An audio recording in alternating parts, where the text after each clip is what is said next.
There's a lot of people trampled and they're passed out at the front stage.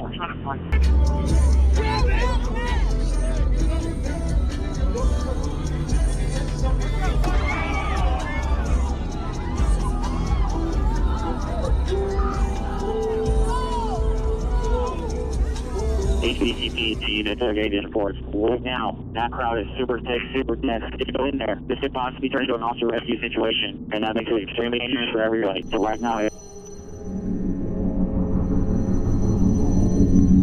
Welcome back to Black Files Unlocked. In this reaction video, we'll be taking a look into the deep truth, however dark, bizarre, or uncomfortable it might be. Tonight, we unlock one of the most disturbing and surreal events in recent pop culture history, the Astroworld tragedy. 10 lives lost, hundreds injured, a crowd screaming for help while the music kept going. But here's what made this story explode beyond headlines. Some believe this wasn't just a concert gone wrong. They believe it was a ritual in plain sight. Was this mass casualty event the result of gross negligence? Or are there real signs of something more symbolic, maybe even satanic, beneath the surface? Let's get into it.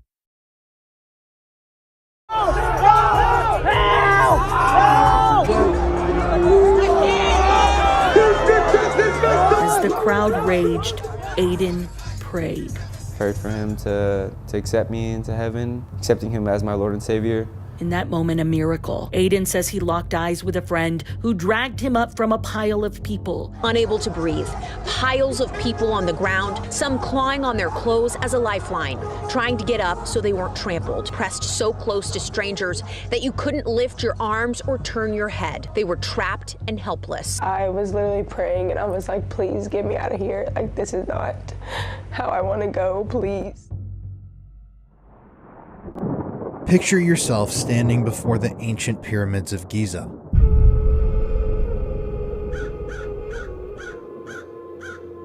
Their towering silhouettes looming against a blood-red sunset, casting long, eerie shadows across the desert sands. These colossal structures, erected over 4,500 years ago, have silently guarded secrets of pharaohs, gods, and perhaps something far more sinister. It was here, amidst this haunting backdrop, that superstar Travis Scott planned a monumental concert to unveil his album Utopia on July 28, 2013. The event promised to blend modern music with ancient mystique, and people across the planet were watching. This was exciting. Something of this scope and scale had never truly been done before. After all was said and done, ticket sales for the concert showed that people were flying in from 54 different countries for this event, and it was almost a guarantee that almost anyone with a social media account in the days following the performance would see clips from the show. However, 10 days before the concert, when Travis's team showed up at the site and attempted to gain access,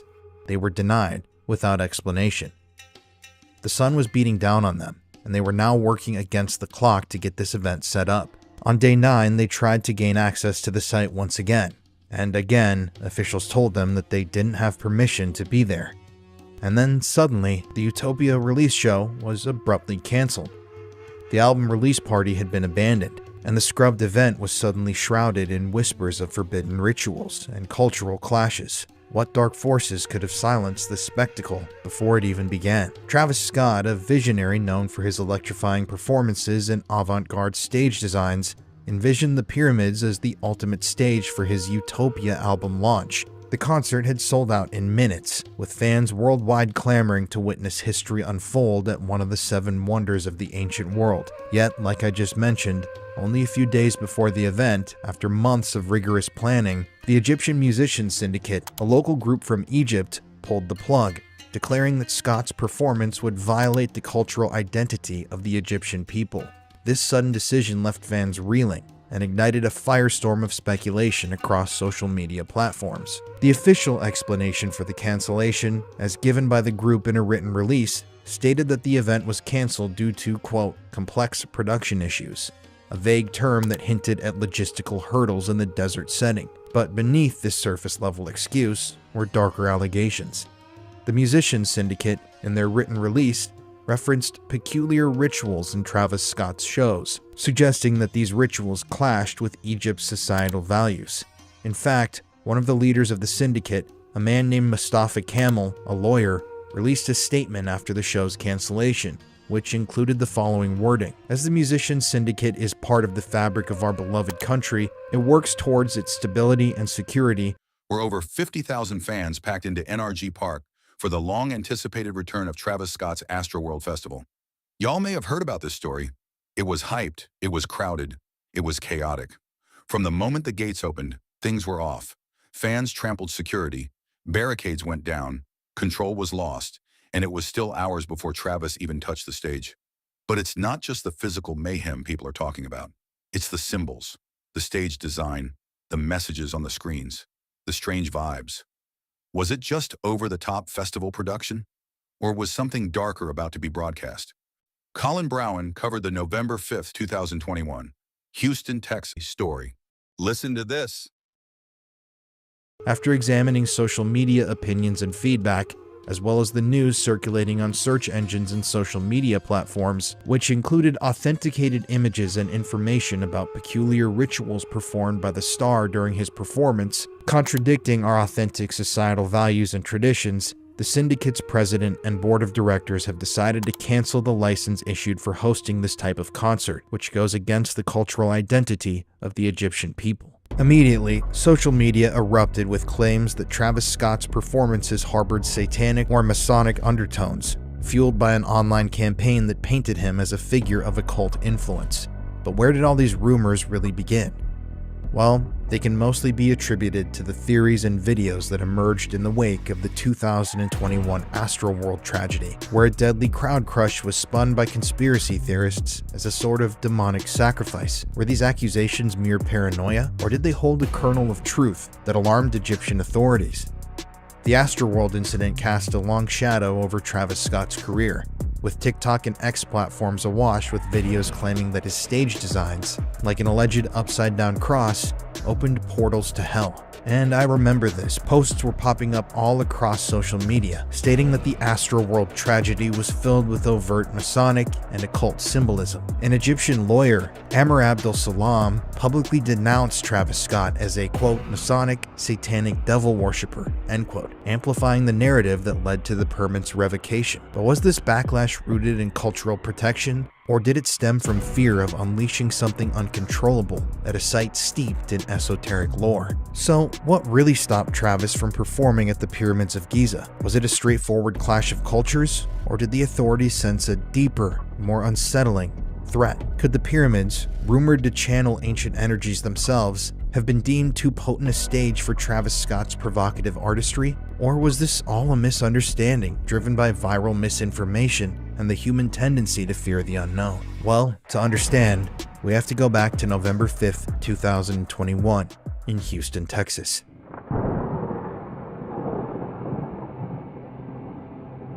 On that day, the air at NRG Park in Houston, Texas crackled with electric anticipation as 50,000 fans gathered for the Astroworld Festival, headlined by hometown rapper Travis Scott. The crowd, a vibrant mosaic of young faces, buzzed with excitement, many having waited years to experience Travis Scott's high-energy show. Earlier that day, chaos had foreshadowed the night when hundreds had stormed the festival gates at 2 p.m., trampling each other in a frenzied rush to enter, even if they didn't have tickets.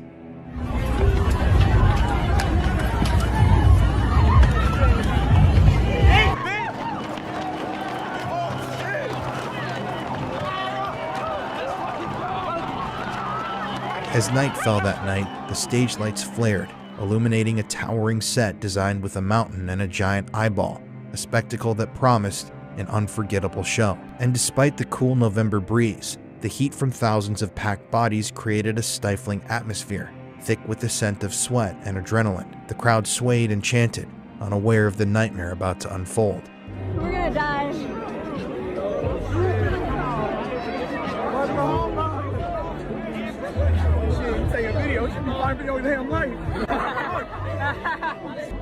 This was meant to be a celebration, but it would end in tragedy. Let's talk about what happened when the show began. Travis took the stage around 9:00 p.m. Within minutes, people near the front were begging for help, screaming, passing out. Some were already unconscious. And yet, The show didn't stop. Now here's where it gets weird. The portal, the flaming dove, the dark mountain, giant eyes peering over the crowd, the phrase, "see you on the other side," glowing over the stage. It wasn't just chaotic, it was eerie. At 9:02 p.m., a countdown timer hit 0, and Travis Scott exploded onto the stage, igniting the crowd with a deafening roar of cheers. The pulsating bass of the opening track reverberated through the crowd, vibrating in the chests of every attendee. Travis Scott's voice boomed over the speakers, urging the sea of bodies before him to jump and rage. But as the music thundered, a dangerous shift occurred. From the back, a wave of fans surged forward, desperate to get closer to their idol, compressing those at the front against metal barriers. And within minutes, the excitement turned to discomfort, then panic, as the crowd became an unyielding mass. Survivors like Zachary Scott later recalled, quote, "I couldn't breathe," as the pressure crushed their ribs. The situation quickly spiraled into pure horror as the crowd crush intensified. By 9:07 p.m., the first 911 call reported distress. We're having some structural issues that could be catastrophic, and we need everybody together. Looks like folks are coming out of the crowd complaining of difficulty breathing, crushing type injuries. Seems like the crowd is compressing, from what I could tell. I was on the Delta side, and I probably saw at least 4 or 5 people pouring out of the crowd, just trying to get away from the crowd. The comps are still going on. The crowd is compressing, is compressing, and the intel we're getting is that the barricade might be compromised or being compromised. But the relentless music drowned out the screams of those trapped. There was too many people. Panic. And that's when you started to hear people like screaming, and you couldn't tell if it was like you're screaming for Travis or you're screaming for like you need help. I know, we're trying.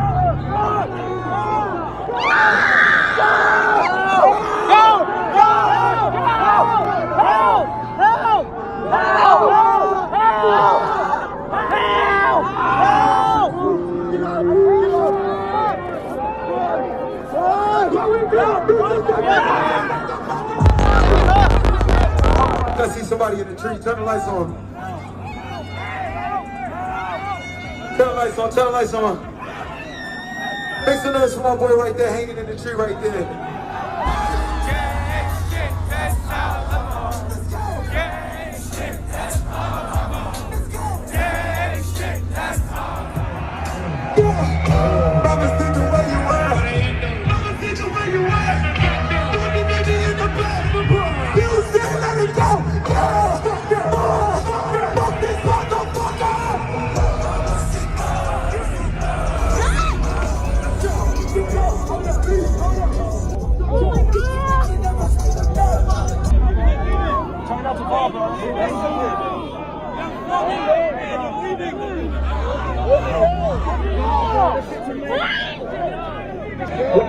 You already know who it is.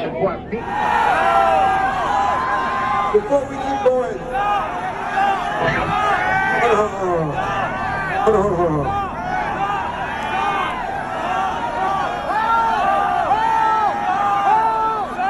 I want to take it back to days before rodeo real quick.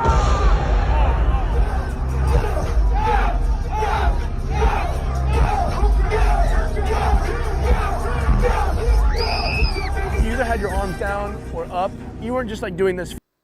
Was this just abstract stage art, or something designed to convey initiation, passage, sacrifice? You decide. By 9:38 p.m. that night, police had declared the event a mass casualty incident, but the music kept going. Emergency staff couldn't reach people fast enough. CPR was being performed just feet from the stage. Fans were literally dying while the bass shook the ground. Some believe the vibrations, the sound frequencies, even the music itself were deliberately engineered to hypnotize, disorient, and evoking or summoning demons. Now, whether that's just conspiracy or something grounded in acoustic science, that's open to debate.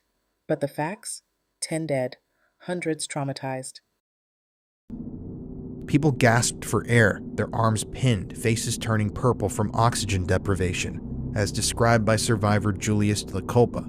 Another survivor, Kaya Reedus, begged for help while being trampled, covered in vomit from others. her life saved only by a stranger's intervention. Desperate fans climbed camera platforms, waving frantically to stop the show, but their pleas for help were ignored. No, we're in there, bro. Shut the fuck up. Exactly right. We're in there. People are fucking dying. I'm gonna save somebody's life. That's somebody's kid. Two hands to the sky. That's okay with you real quick. Chase me, let's do it.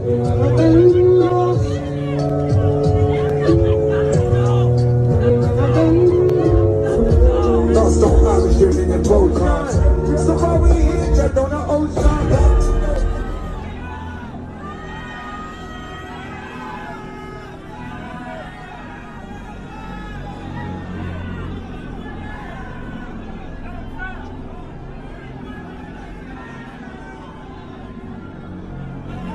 Some people collapsed, their bodies then trampled underfoot by the obvious throng, while unconscious victims were crowd-surfed over heads in a futile bid for safety. But even though all of this was happening, people were being crushed and killed, the thunderous music continued, its pounding beats a cruel counterpoint to the chaos below. Hey, I'm over at the medical tent, and there's a lot of people trampled, and they're passed out at the front stage.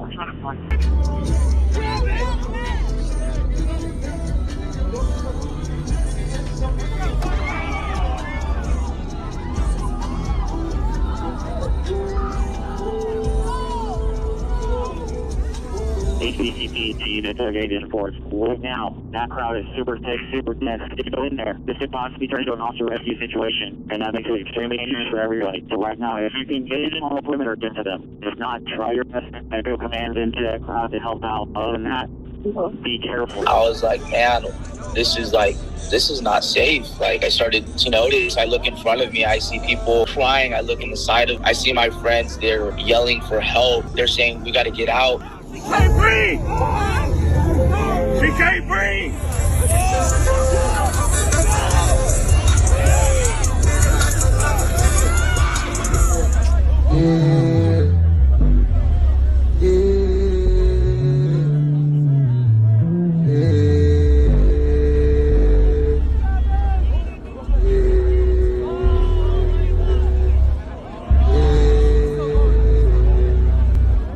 Seeing this kid being carried out. Normally you see people carried out, they're all nestled in the person, or they got their arms or legs and they're taking them out. I've never seen anybody carried out the way that this kid got carried out. And it looked like Travis is trying to process it and try to figure out what to do next. It felt like a horror movie. You see people going like this. You can hear the screams. You don't see this.